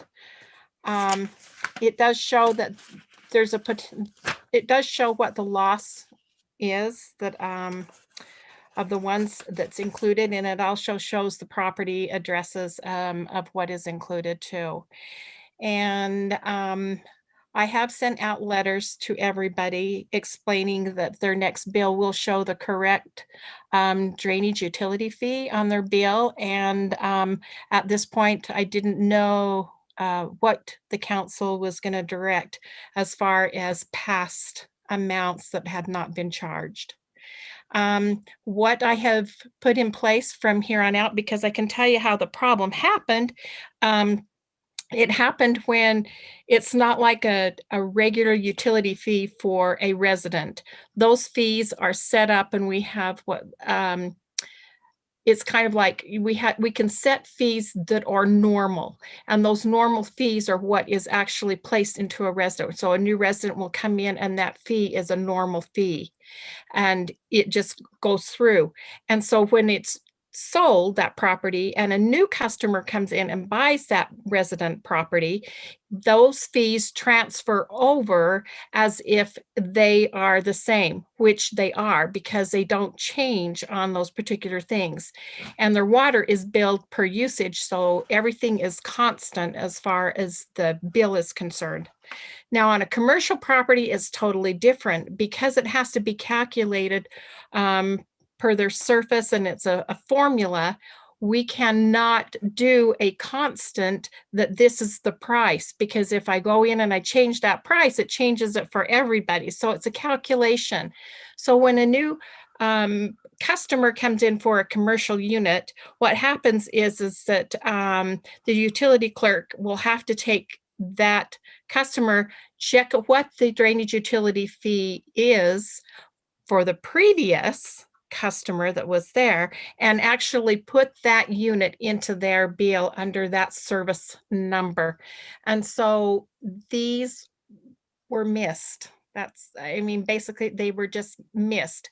Some of them were put in under, if you see like an 848 on some of those, that is a residential fee. And so some of those were just put in as a residential fee and not a commercial fee. So all of these are corrections that need to be done. And I also included a, if we went back for this fiscal year, what it would be if we went back and charged them for this fiscal year. And then if there's a 12-month loss, what it would be, what we could recover, and a 4-year loss. Lisa Romney checked it out and said that that's the statute of limitations. It's a high number. I've already received one phone call from one of the customers who was kind of upset, and he says, I don't think you can go back on this. I think that you can only go forward. And I said, at this time right now, I'm just billing you for what you need to be billed for next month, and that decision will be made later. And he was, by the time we was through with the phone call, he was fine with waiting and finding out what was going to happen. Now, what I put in place, oh, go ahead. Is it inappropriate, Brant, to ask who that customer was? I'm not putting that on you, Jolene. I'm asking Brant or Lisa. I would prefer that conversation. Okay, fine. That's fine. Yeah, I would too. Now, what I've put in place from now on, because the utility clerk that's going to be doing this, I have actually 2 different file containers, separate file folders.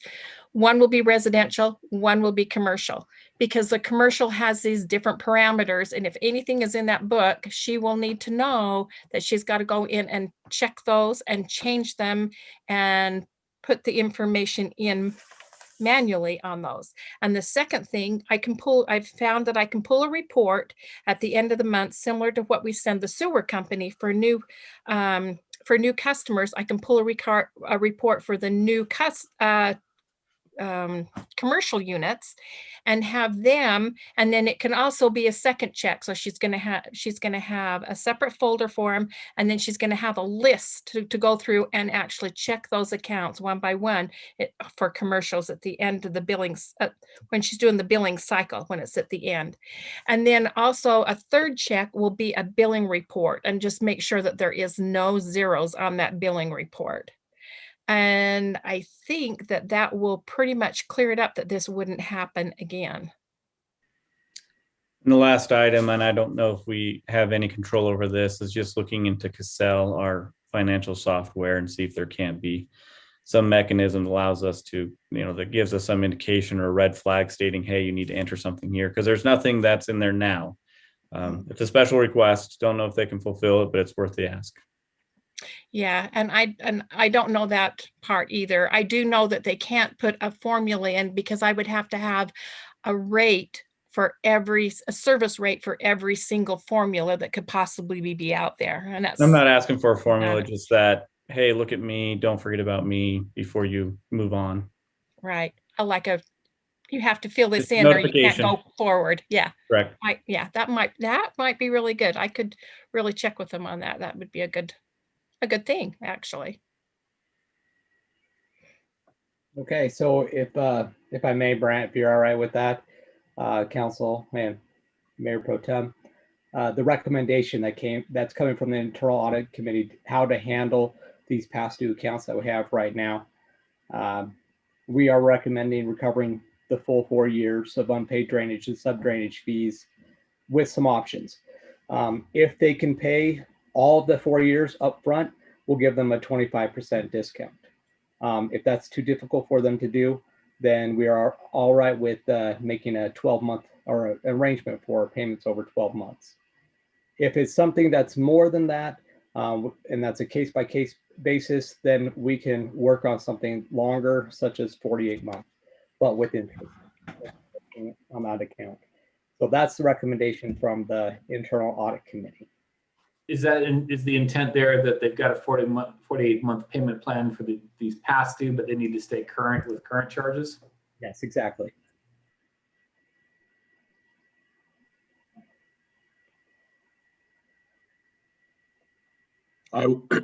So maybe I should say something at this point. I am on the audit committee. We've met on this 4 times. We are very close to knowing the full extent. This list is not, by my understanding, absolutely final. There are still some sub-drainage things that need to go into it, but they are, in comparison to these numbers, relatively minor. Are we still going to have a closed meeting at the end, Brent? That's entirely up to council. We can discuss character, competency of an individual and have that discussion. And so maybe, anyway, if that council wants to have that conversation, we can. Sure. I don't want to make this a really long conversation again, like the snow, but I wonder if we could do a slightly lower discount, like 20% for paying in full, and then also offer a discount for being able to pay in the 12-month installment. That is absolutely viable. The discount that you were presented was kind of a last minute thing and it was subscribed to, but not unanimous in amount. And the feeling was it needed to be discussed and approved at the council level. So if you wanted to do 20% off instead of 25, that's fine. And if they were doing it in 12 months, they get 5% off. I wouldn't oppose that. I do think there needs to be something at each of the 3 potential levels. And so if someone says, hey, I can't pay this in a year, it's going to force me to close my doors. Well, let's figure out what we can do. And then they'll have to pay it with some interest. That's my feeling. I think the mayor kind of agreed. I think well, I'm not sure where Brant and Jake were. Yeah, I was good at 25, 20%. Either way works for me. I'm I think leaning we stated that 25% was definitely the limit that we would offer as the incentive. But anything below that, I think will be beneficial to the business. Again, it's challenging going back and saying you owe this, and we want to definitely work with the businesses, particularly during this time. And so we want to be mindful of their situation. But at the same time, this is owed funds to the city, and but we're happy to work with the businesses. And I think the one other thing that's appropriate for the council to know, many, if not most of these people had reason to know that they were probably not being billed for something and never said anything. Now, that's very human, but at the same point in time, they kind of should have known it should have been there. So going back the full 4 years is maybe not as draconian as you might otherwise picture. Bill, when I And look at some of these numbers, it's not draconian at all. Some of these, the cost recovery of what we're getting is pretty minuscule to the amount of time on some of these. I'm looking at some of these numbers, and Tammy, I'm in agreement with you. 20% seems like a decent number because, hey, on some of these are bad, but you got away with a lot of city services that other people have been paying the burden for. So Sure. Yeah, I mean, the 25 seemed really steep. I do understand it's super difficult to go backwards. Jillian, what's the range of the amounts that we would be saying, okay, here's a 4-year total? If on the 7 months, you would recover 20,332.30. On a year, you would recover 33,306.05. No, I mean the individuals, like what are individuals, I mean, they're companies, but what are they facing? 1,000, I think the highest right around 23,000. The lowest is 85.47, and the highest is 23,636. But those are going to be the larger corporations. Yes. Keep in mind, some of these, are within the 4 years, so they don't, they're within the 4 years, so they're relatively new businesses that just haven't been charged versus some that haven't been charged since 2005, 2012, 2010. Yikes. So I was going to say, yeah, that 2005 one is the one that jumped out immediately as the outlier. The other ones I can see, that one I'm trying to figure out how that one went on for so long. I mean, 67,000 owed and only able to recover 17. Wow. Yeah. That's a pretty significant number. I'm glad we caught it. I just wonder why that one skated for so long. Well, anyway, the 25% sounded really steep to me. And so I wonder if we could go a little lower on that and then possibly consider, for those larger numbers and just for people to be able to work within their budgets, the 12 months is really reasonable because it was our error and people need to be able to budget it. But at the same time, it's never been easier or cheaper to borrow money either. So unless you're a small business that is gasping. Yeah, exactly. I mean, this last time in the world, we want to be harmful to businesses that are already struggling also. So I want to be reasonable to both parties. To me, when I look at it, $200,000, we only got 300,000 out of a 40% tax increase. I mean, we would have almost not needed the tax increase if we'd have had this. This is its own enterprise funds. So I realize that, but it's still the same amount of money that we had to. I mean, it's a lot of money. Yeah, it's a lot of money. And all of these entities are still business entities operating in the city, or we're trying to recover from people who are no longer in the city? So these are just current. These are all current. And as Councilman Moritz had mentioned, these are the 38 businesses that we've identified initially, and then Cameron and Jolene have done a great deal of work, and I appreciate them finding this and doing a great deal of research. And Cameron then started looking into the subdrain, which I appreciate what he did, saying, hey, let's look at the subdrain.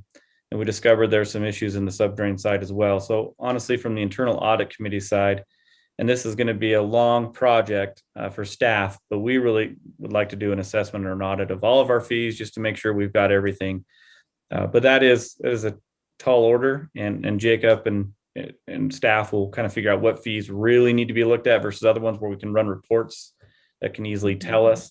But nonetheless, it's kind of pulling at the string, and we really want to look into everything at this point. Yeah. Well, anyway, but for tonight, let's just decide Correct. what percentages and discounts people feel comfortable with. Well, we can, and the other thing that does is that allows Jolene to complete the billing process.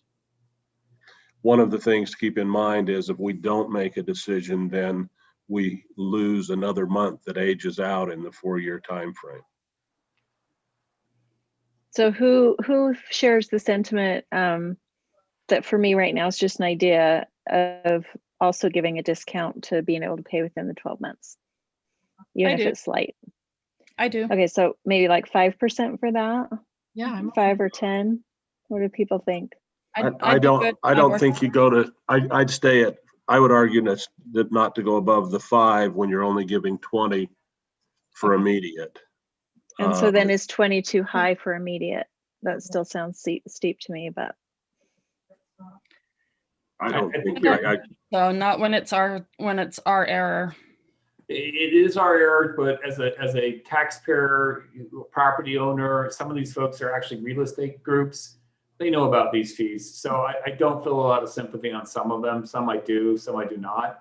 I think you should cap the entire rebate at 20%, however you split it up in terms of incentive, because you're already taking a loss on these to start with, and then we're taking another loss on top of that. Whereas legally, you can recover the whole thing. I mean, I do want to be sensitive, but we're already taking a loss for the years we can't go back. And then, I mean, if you think about it, if it were any other taxing entity, there'd be no mercy really. So. No, I think from Lisa's comment, probably anybody would have the same limitations. Is that not right, Lisa? Except the IRS. Even the IRS has, if they haven't come at you after a period of 3 years, if 3 years have fully expired, they can't come. Yeah, it all depends on what the action is, what the claim, the statute of limitations vary. So it's going to be different for taxes versus, these service fees versus whether it's based on an instrument in writing or not. And so that's my opinion, that the 4-year statute of limitations is applicable, but I'm not going to opine on what a statute of limitations might be for another kind of entity or another kind of fee. So one of my reasonings for the 25%, and I'm not arguing against Tammy's 20, is that if we can get a bunch of these to do it quickly, then Jolene and Brant and Jake don't have to spend time working with it and fighting about it. And that's part of my reasoning personally. So I'll just throw it out there. I'll make a motion that we give a 15% discount for the immediate payment and a 5% discount for the 12-month plan, and an offering of an interest plan for 48 months. You throw in that motion as well, Councilmember Fillmore, that you're recommending the 4-year loss recovery. And that's for the 4-year loss recovery. Thank you. Second that. Okay, we have a motion. We have a second from. We have a mayor back in the house. There is a mayor back, Councilmember Meekum, unless you want to keep. No, I don't know, is he frozen again? Is he frozen again, or is that just his face? Mayor Pro Tem, finish this one. So I don't think that the discount numbers are logical. 15% for immediate and 5% for 12 months. I think there needs to be more parity between the two. I won't probably disagree. I won't probably vote against it either way, but I don't think you've got parity. And part of the benefit is to get it done and get it done quickly. So I think you at least need to go to the 20. I can see the 25 isn't that high. Now I will, and the mayor is back. The mayor felt like my 25 was too high too, I believe. Yeah, I'd feel comfortable with the 20. I'd go 20 and 5. That's where I'd feel comfortable myself.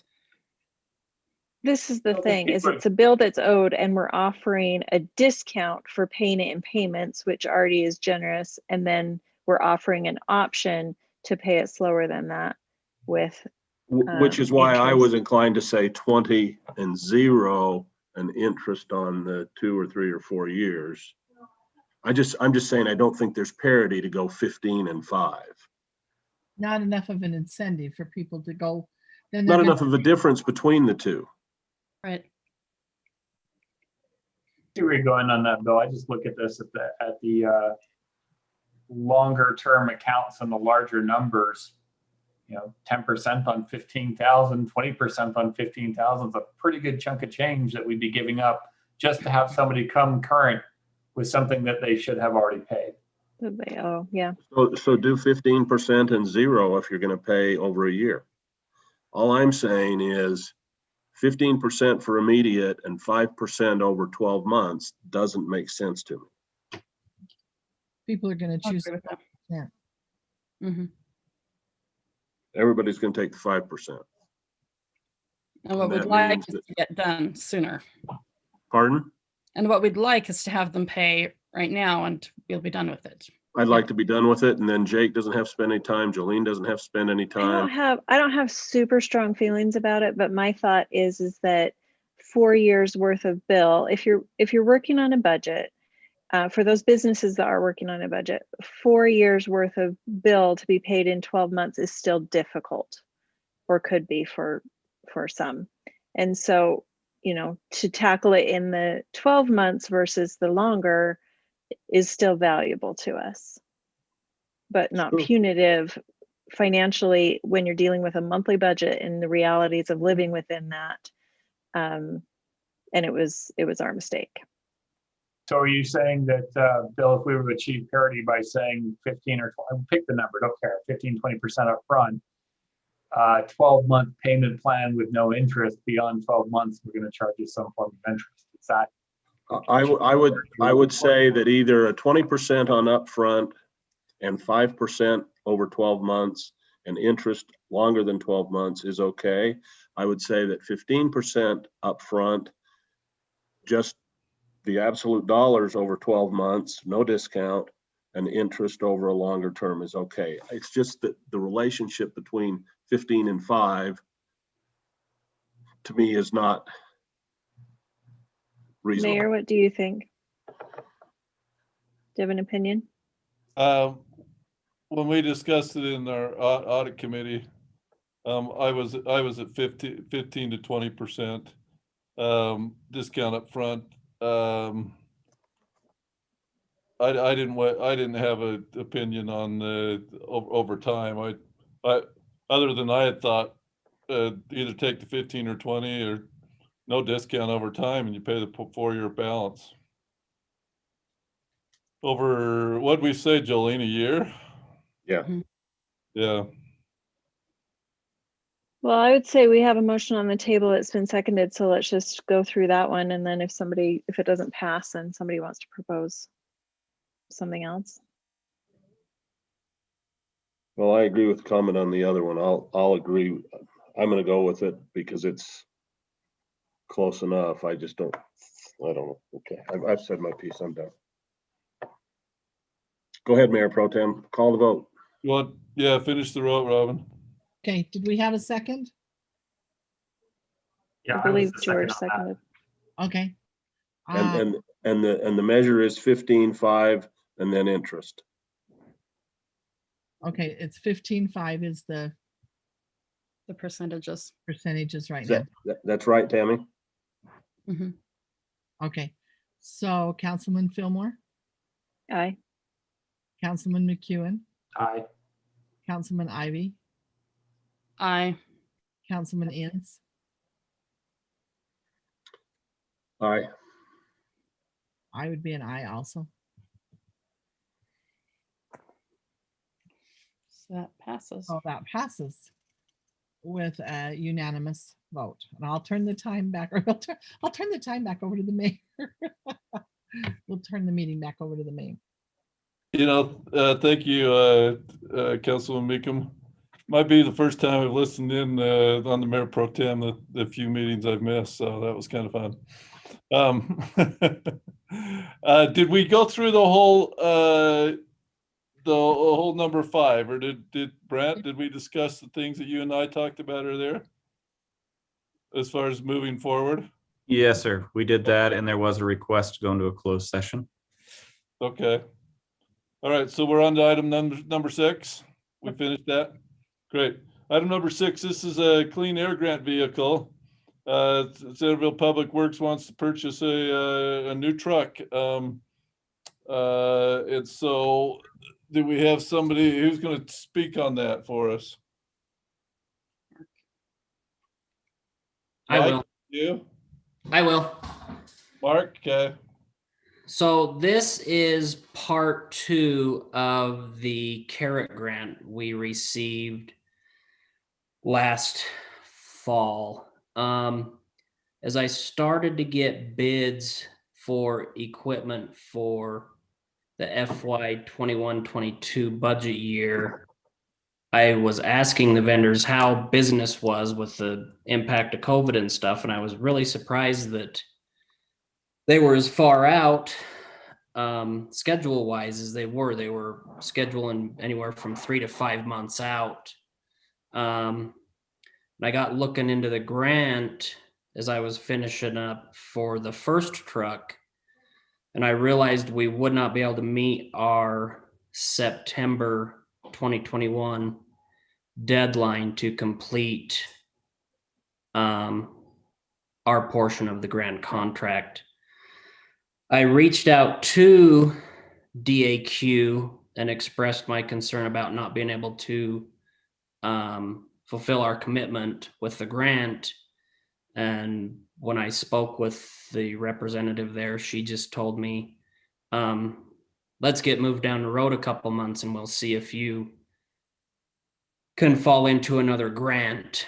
I really don't want to lose the grant, so my recommendation is that we, if we have the funds, we amend the current budget to purchase grant truck number 2 in the amount of $147,317. There's a possibility that the cabin chassis will more than likely be this current budget year.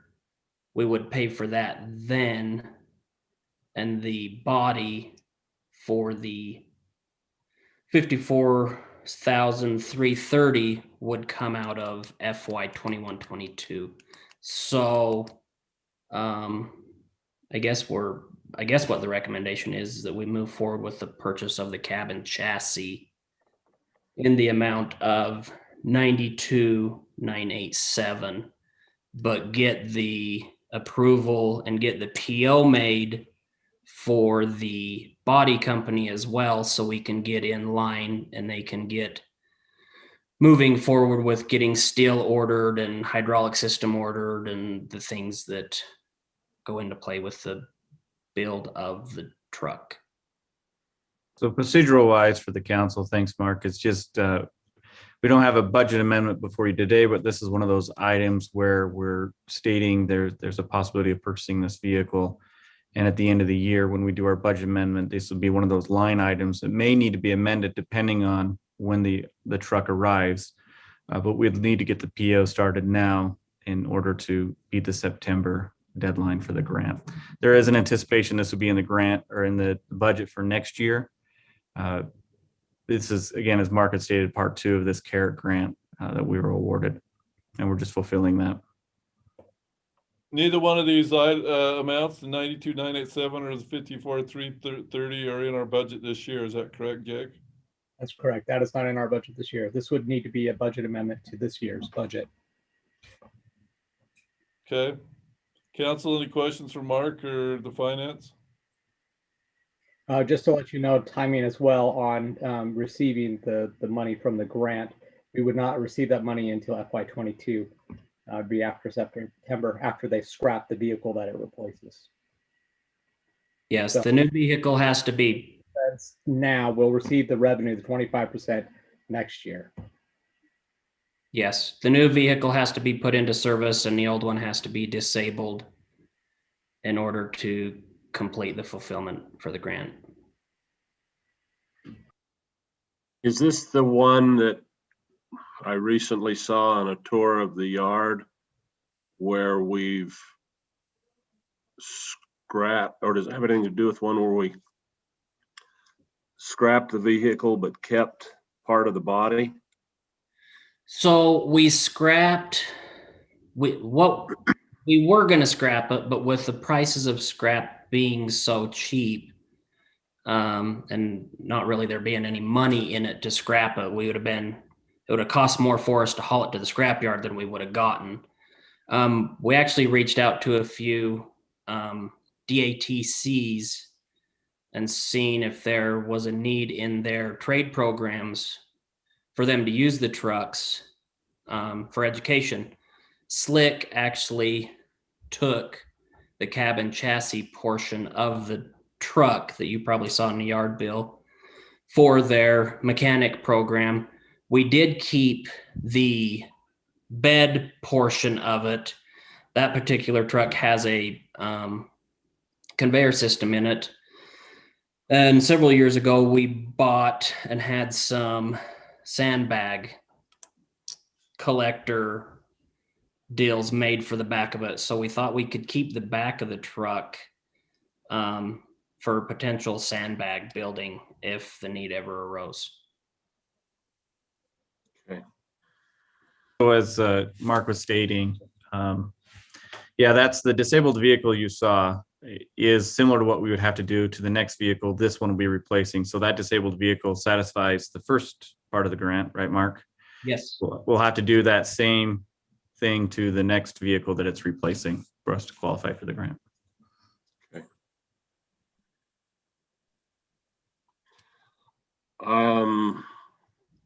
Unless anybody else has any other questions,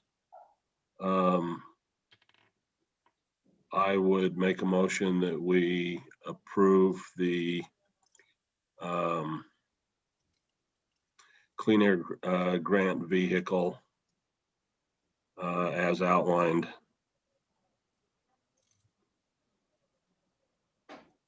Second. Motion to second, further discussion? Councilwoman Ivy, Aye. Councilman Ince, Aye. Councilwoman Meekum, Aye. Councilwoman Fillmore.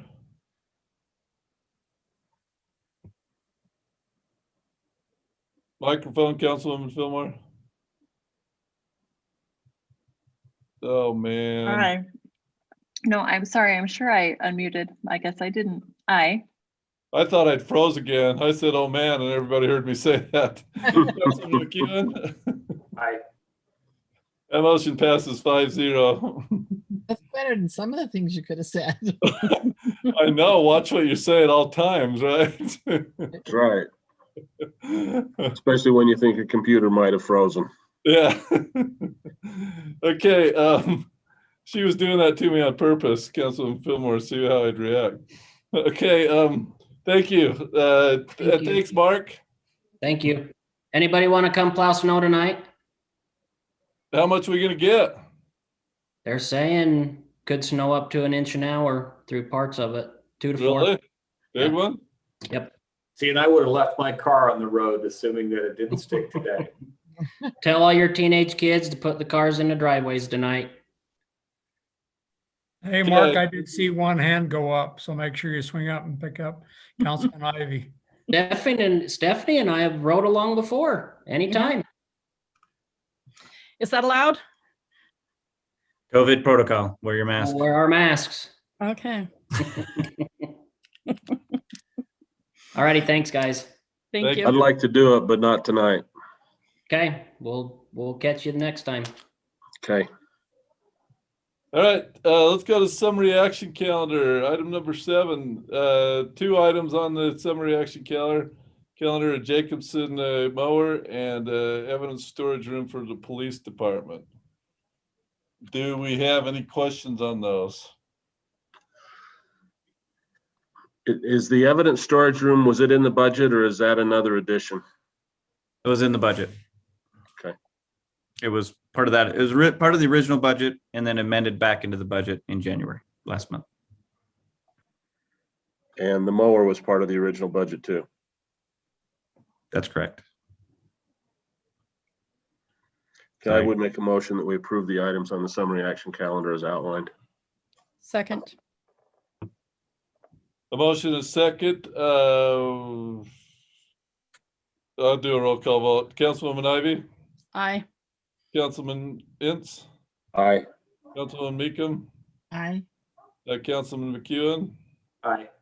Councilwoman Fillmore. Aye. So that motion is unanimous, passes 5-0. Item number 8, minutes review and acceptance. This is of the February 2nd work session, City Council work session, and the February 2nd City Council minutes. Any proposed changes to those minutes? If not, do I have a motion to accept them? Make a motion to approve the minutes as presented. I'll second that. We have motion second. All in favor, aye? Aye. Aye. That's unanimous. Item number 9, mayor's report. I just have a couple of items for you tonight. Just an update on the mobile home park. As of today, I got a report that everything is moved that's going to be moved. We did do a little arrangement with on some county land and UDOT land where a couple of homes are temporarily till they sell. CW land wants to get in there and they're concerned, and I am as well too, and maybe some of you are as well too, with the hazards that now exist there. With and we've had some thefts. You have all sorts of debris around, and it just could be some health hazards and some physical hazards there. So they want to get on as soon as possible. Are we likely, Mayor, to have difficulty with, I don't want to be crude, but rats invading the neighborhood? They've already had some of that. I was told by one of the neighbors down there that where they had 2 rats in their backyard all last year, they'd already had like 12 or something in the last month or so. So that's house at a house that's sits right along the border. So, yep. So there's definitely that taking place for sure. The only other thing I had is I sent you about a week ago a proposed appointment to the Trails Committees, Jameson Pexton, and that this would fill that committee up to the 7. So I would look for approval on that. Motion to give advice and consent for the Trails Committee appointee. Second. Thank you. Motion second. All in favor, aye? Aye. Aye. Opposed? Okay, thank you. Let's go to item number 10. We have a city council report.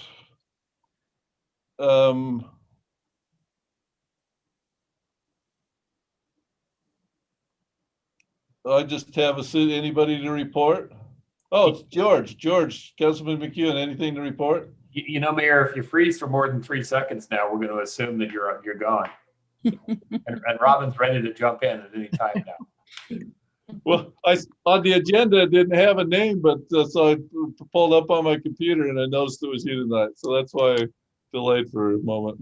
Well, the problem was some of us forgot that it wasn't me. Major items going on with the mosquito abatement district, which is this year I'm the board chair, so I'll definitely be paying attention since I have to run the meeting. There are a couple of major items that have come up that are of concern with the way that things are operating. For many of you who don't know, we have a hangar that's leased up on the Ogden Airport. Ogden City and the airport management have started to do some really funky things in terms of their leasing. They don't want to allow leases to be long-term anymore. They want to do 5-year leases, which when you drop several $1 million on a hangar, a 5-year lease is just basically a destruction of your asset value. There are a lot of hangar owners up there are very upset about some of the tactics that are going on. There's also some concern about how money is moved between airport fees and the city, so there may be a full-fledged audit. Of course, as the mosquito abatement district, we're worried because we built a beautiful hangar up there that we share with Salt Lake City. So we're going to be monitoring that.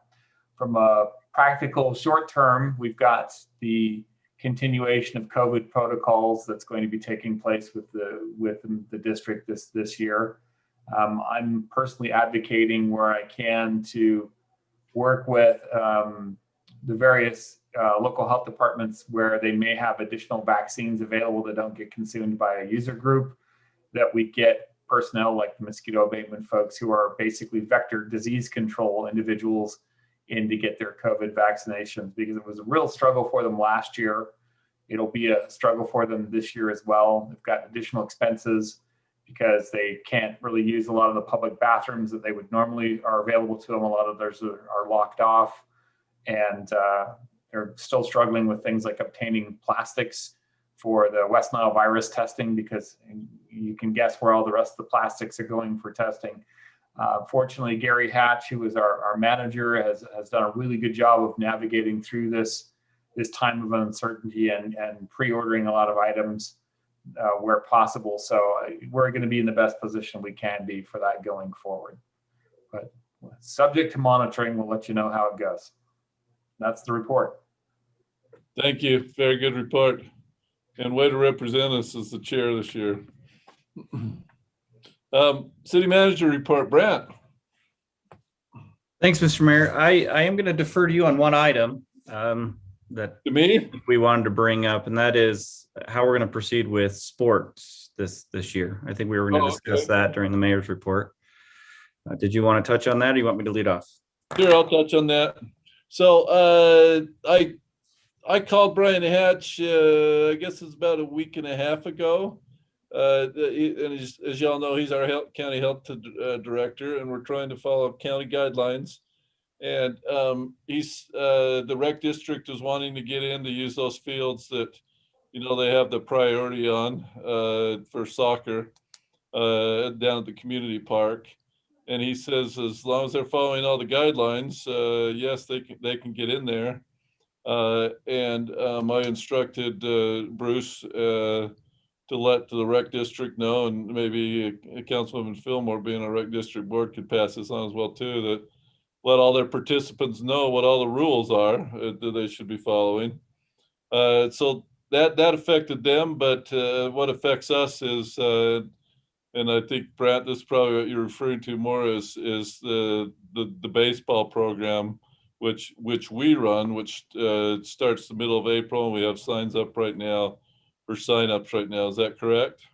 And also was there others? Well, just as the event host, regardless of who is running the program, we do have some requirements we need to follow.